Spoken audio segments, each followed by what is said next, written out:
like to thank the organizer for giving me opportunity to speak on the quantitative analysis in the nuclear medicine.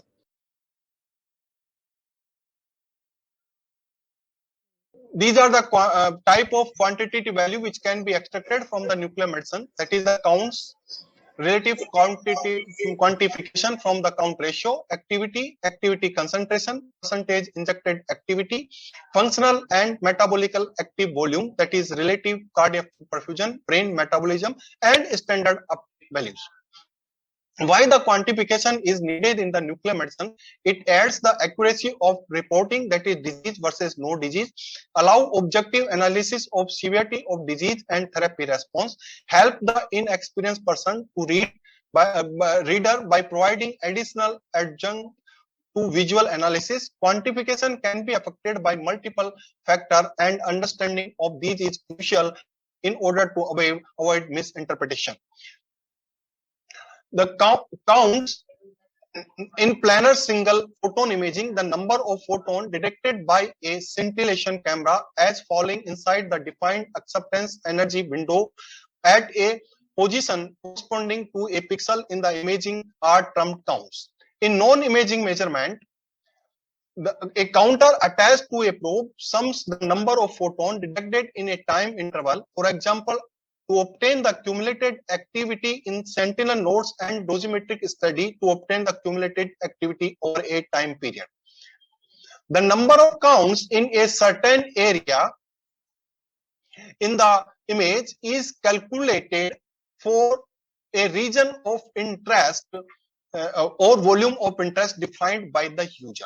ROI is in a single image. Counts ratio for several ROI can be used to detect the difference in activity uptake. For example, the comparison of activity uptake between the left and right kidneys.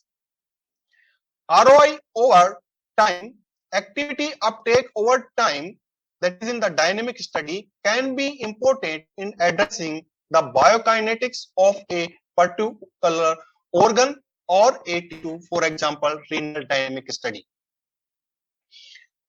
Activity is a measure of a number of nuclear transformation occurring per unit of time. The unit of activity is the becquerel, defined as one transition per second.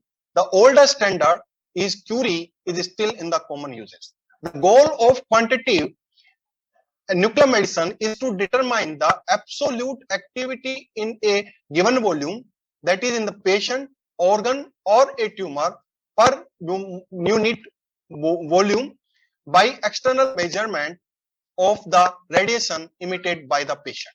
A single calibration factor, that is CPS kilobecquerel, can be used to convert the number of count into activity values regardless of the location of the ROI in the image. Activity concentration, the activity in a source in air can be accurately determined from the counts in a ROI that is large enough to completely cover the image of the source. However, when aiming to determine the activity concentration, that is in the megabecquerel per ml, a 3D tomographic modality generally is required. Under certain conditions, a 2D activity measurement can be combined with an additional modality to obtain the volume of the source, for example, CT study. Activity uptake expressed as a percentage of injected activity is sometimes a convenient measure.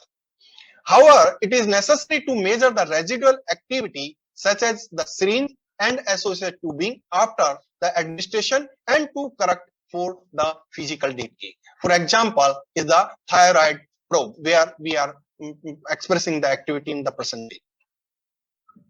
Nuclear medicine imaging can give information about functional volume such as cardiac fraction in cardiac space.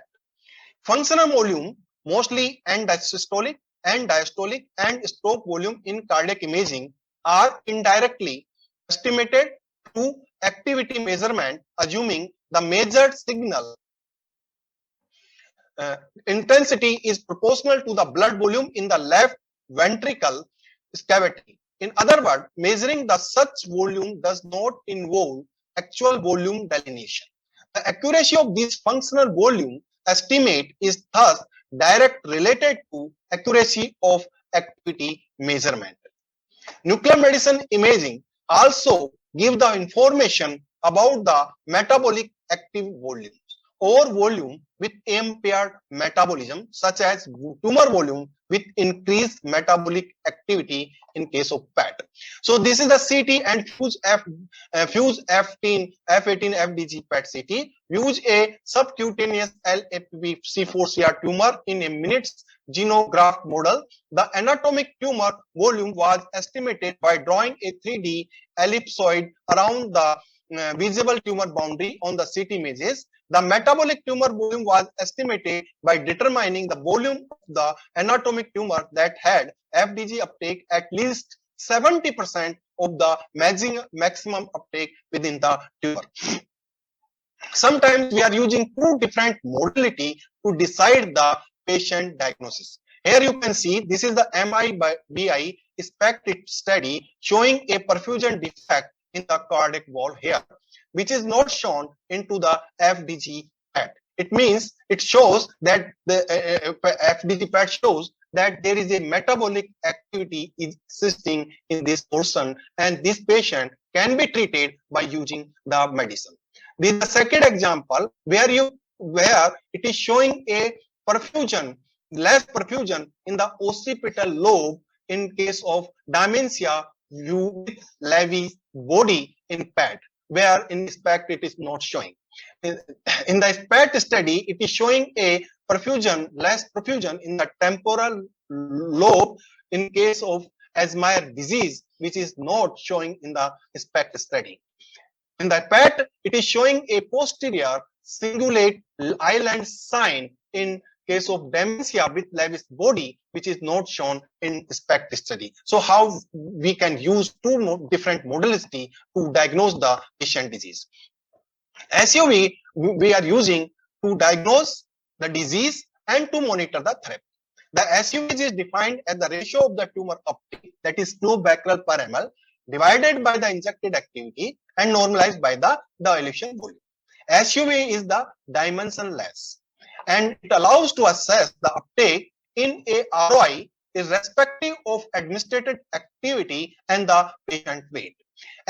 There are three types of SUV: SUV max, SUV peak, and SUV mean. And these all of three can be calculated by using these three different formula, where we are using lean body mass, because in lean body mass it is a adipose tissue, and where the FDG uptake is less.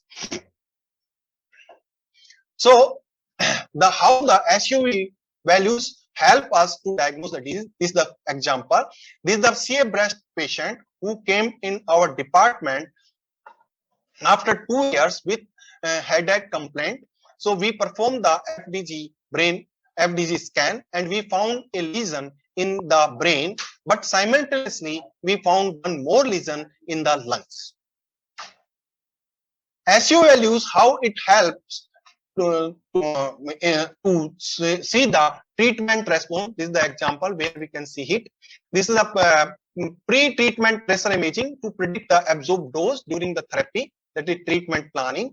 Post-therapy imaging, monitoring the radiation dose during the therapy to establish the correlation between the dose, response, and toxicity.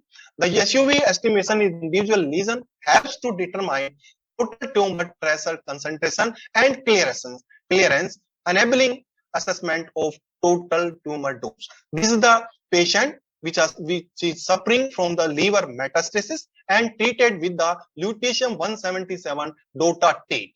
And we calculate the SUV values at different time interval, and we saw that there is no change into the SUV values between the 48 and 72 hours. It remains same, and it shows that lutetium-177 dotatate remains into the tumor and deliver the dose to the tumor. This is the second example where after the MIBG therapy, the SUV value is decreased compared to the pre-therapy scan. Then these are the two more parameters which we are using to calculate the global disease activity in the cancer, that is metabolic volume product and total lesion glycolysis. It was shown that TLG is strongly correlated with the other PET response parameter and is reproducible. TLG and MTB are better indices for patient survival than SUV max or mean SUV. Can be seen here. When the TLG is higher, then the survival of the patient is short compared to the TLG where it is less. So SUV is affected by many factors, that is technical factor, biological factor and physical factors. The FOV also affect your SUV, which can be seen here. The image which is acquired by using 70 centimeter FOV showing a SUV 4.7, whereas image acquired by using the 50 centimeter FOV showing a SUV value is 3.9. The acquisition time also affect your SUV value, which can be seen here. When the image acquired by using 360 seconds per bed position, then your SUV value is 6 compared to the scan which is acquired by using 150 seconds per bed position, the SUV value is 5. So the reliability of the measurement depends on the two parameters, that is your accuracy. Accuracy is often expressed in terms of the bias or relative error, and precision describe the spread of a series of the measurement around the mean. The often good precision is as more important than the good absolute activity. The natural background comes from the natural radioactivity. Patient in neighboring rooms or corridor and residual radioactivity can result in background radiation. For low count study, this can a significant contribution to measure data and result in degraded quantitative information if it not compensated for. Compensation for natural background radioactivity can be accomplished by acquiring the image either or before or after imaging the patient or both. Then subtract the background image subtract the background image or counts from the patient information. If your total count is equal to the natural background, then it is not a significant. But when the natural or total counts is more than the natural background, then it becomes significant. By definition, radionuclide undergoes a radio decay resulting in reduced activity as a function of time. For quantitative tasks, it is important to account for this effect. For example, to calculate the percentage of injected activity in an organ, one need to correct the measured activity in organ relative to the time of the injection and the injected activity from the time the syringe was measured in dose calibrator. Similarly, for dynamic study, it is often desirable to remove the effect of physical decay by decay compensating back to the injection time. Decay compensation can be accomplished by scaling the image or data by a factor given by a decay factor, that is DF, where the lambda is a decay constant for the radionuclide and T is the time difference between the time for which the counts are decay corrected to and the time of measurement. So noise also is a challenge. Noise is result from the random nature of radioactive decay process, and each atom of radionuclide has the same probability of decay which is independent of time, and the probability of decay for each atom is independent of other atom. And by increasing the number of mean counts and or increasing the acquisition time, we can reduce the counts in the we can reduce the noise in the image. So we can, this is the example where by increasing the number of counts, we decrease the noise in the image. And this is the second example where you can see by increasing the acquisition time, we increase the counts in the image and reduce the noise in the image compared to the less acquisition time. This is the third example where by using the smoothing filter, we reduce the noise in the image, but simultaneously we reduce the SUV values. So smoothing filter also affect your SUV. So don't smooth much. Peak shifting, by doing the peak shifting, the peak shifting will degrade the uniformity of the image, reduce the sensitivity, and increase the scatter contribution in the image. So these are the two different mode. These are the two mode parameter which affect your quantification of the nuclear medicine, that is attenuation and the scatter. Attenuation is a loss of count due to the deflection by Compton scatter from detectable path. Scatter is the addition of unwanted cones due to the deflection into the detectable path by Compton scattering. So attenuation in the SPECT is 5 to 20 times. In PECT, it is 15 to 60 times. And scatter in SPECT is 35%, and in PET 2D is 15%. This is the example that how the photon attenuation affect your image quality. This is the CT which is acquired by using the barium contrast, and we applied this CT for the attenuation correction on the PET images. It shows a hot spot of FDG activity just above the bladder at the location of the bowel, but which is not present in the without attenuation corrected image. So sometimes the metal or contrast CT images produce the artifacts into the attenuation corrected PET images. This is the second example where without attenuation corrected reconstructed image of the PET showing a perfusion defect in the cardiac wall, which is disappeared after applying the attenuation correction. Scatter, because of limited energy resolution of the scintillation later used in the imaging device, a relatively large energy window is needed to maintain good quantum statistics. Some photons that are scattered in a small angle in the patient will therefore have a chance to be detected within the energy window. This detection will lead to potential difficulties in quantifying the activity and a poor contrast, since these photons carry incorrect information about the point of emission of the photon, and the scatter contribution depends on several factors such as photon energy, source distribution, and tissue composition, in addition to camera specific parameters such as energy resolution and window setting. You can see here when the energy resolution of the gamma camera is 11.5%, then your image quality is very good compared to the 20% energy resolution. This is the second example where you can see the scatter corrected image showing a good contrast and good quality of image compared to not scatter corrected image. So random correction also affect your quantification, which can be seen here. This is the image without random correction, and this is the image with random correction, which is showing a good quality, less noise in the image. The motion also affect your image quality, image quantification, nuclear medicine quantification, which can be seen there. As we can be seen here, There are two types of motion: voluntary motion, that is due to the patient motion, and it can be controlled by giving a maximum comfort to the patient, or pillow or other constraint to the restrict motion.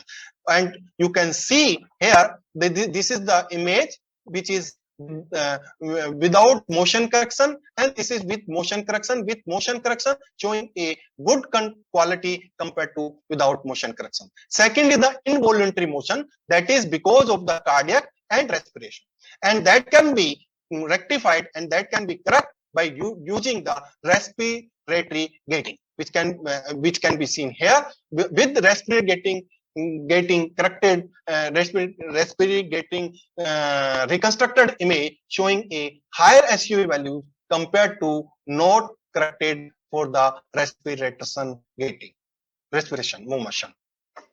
And how the resolution and partial volume affect your image quantification, it can be seen here. So first I will describe what is the partial volume effect. Spatial resolution refers to a camera ability to spatially resolve two sources of radioactivity as separate items. Limited spatial resolution results in partial volume effect. Partial volume refers to the fact that a pixel includes a mixture of signals coming from different sources, and it's affected by two parameters: imaging system and the imaging sampling. Owing to the image blur introduced by limited spatial resolution, the signals coming from a point source will be detected not only in one pixel but also in neighboring pixels. When considering a functional structure of interest, part of the activity from the structure will thus also be detected outside of a VOI drawn around the structure, an effect that is called spill out. Conversely, activity from the structure close to the structure of the interest will spill in to the structure of interest, that is called spill in. So you can see here, spill out result in estimating reduced activity in a region that has a higher activity than its surrounding. Spill in result in overestimating the activity in a region that has lower activity than its surrounding. So the measured image D of the activity distribution A result from mixture of spilling out B and spilling in C. Image sampling affect background activity, creating spill in within tumor C, resulting image in sum of spilling in and spill out, that is your D. You can see here that how the image sampling affect your partial volume effect or your SUV. So you can see here, when your image sampling is 6 mm, then your SUV is 2.5. But when image sampling becomes 4 mm, then your SUV becomes 2.7. So this is the example where because of the partial volume effect, your image is showing blurring in the image. This is the third example where we have reconstructed the we reconstructed the bone scan to see the response of the treatment with PVC and without PVC. So this is the image without PVC. It's not showing any change in the SUV values, but with PVC showing a increase in the SUV values after the therapy. So it shows that disease is progressive. Reconstruction algorithm also affect your image quantification, which can be seen here. This is the PET image of a represented case of thyroid cancer in all reconstruction algorithm, that is your OCM, OCM PSF, OCM TOF, OCM PSF, and TOF time of life. In the image reconstruction with OCM plus PSF and TOF, left axial lymph node metastasis became better visualized. The SUMX also increased with PSF and TUF compared to other reconstruction methods. So now, what is the time of flight? If any annihilation taking place here, then the annihilation photons will be detected by this detector in time t1 and by this detector in time t2, and because the both gamma travel with the speed of light. So difference in time of detection is t2 minus t1. The emission origin is at distance d from the center can be calculated by using this formula, that is t2 minus t1 multiplied by c by 2. C is the speed of light. But uncertainty in determining the time delta t, therefore also the uncertainty in determining d becomes delta d. So when the delta t is increasing, your delta d also increase. So this is the example that how the TOF affect your image quantification. This is the image which is reconstructed by using the TOF, showing a more SUV and compared to without TOF. This is the second example where you can see with TOF reconstructed image showing a good contrast compared to non-TOF. The third example where you can see that with TOF reconstructed is showing a lesion which is not present in the non-TOF image. So in summary, I can say that quantitative analysis has been present nuclear medicine from its inception. Quantitative methods that views disease as a linear process and correlate well with degree of disease. Quantitation is a very important in fact to assess the efficacy of new drugs and treatment. Approximate reconstruction and compensation method often provide good approximate quantitative accuracy in fact. Deterioration in quantitative accuracy with decreasing object size when object below 3 times the spatial resolution of the systems or image. If use standard reconstruction package from manufacturer need to be show reconstruction is quantitatively accurate. So I can say poor quantification affects the service delivery. Thank you for your time attention. Thank you.